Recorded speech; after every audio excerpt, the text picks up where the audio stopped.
Next generation Ford Focus has been tested in some of the most extreme locations on the planet to ensure robust and proven reliability and dependability.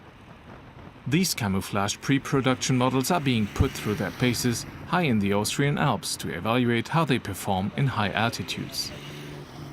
This stunning stretch of road is the Großglockner High Alpine Road. It's 48 kilometers long, has 36 challenging bends, and most importantly, it climbs above 2,500 meters.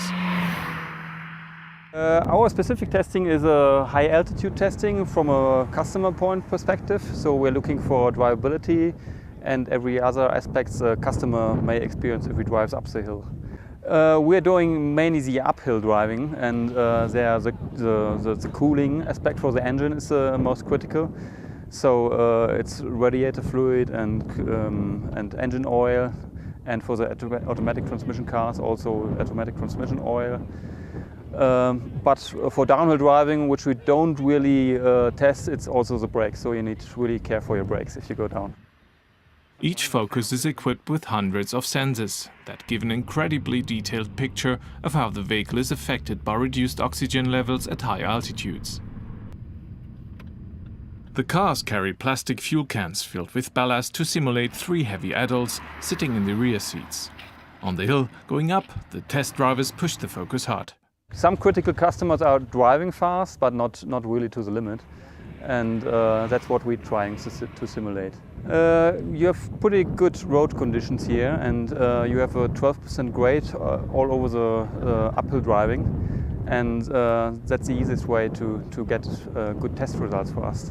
And it's a long road, really good for testing. Ford also tests with heavy trailers hitched to the back of the Focus. This puts even more stress on the engine, transmission and clutch. In high altitude you get thinner air when you lose engine power, and maybe you're not able to pull the whole weight up the hill. That's why we really test the limit, how many weight you can pull up the hill here. Clutch is also one element. If you need to launch here at these grades, it's very stressy for the clutch. But the other thing is the engine temperatures and the loss of power, of course. You need to keep the power to get the trailer up the hill. Bernd has driven thousands of kilometers in the next generation Focus. So how does it compare to its predecessor? Yeah, you really need to drive one after the other, and the current Focus is quite a really good car. And in every attribute aspect, this car is going to be better.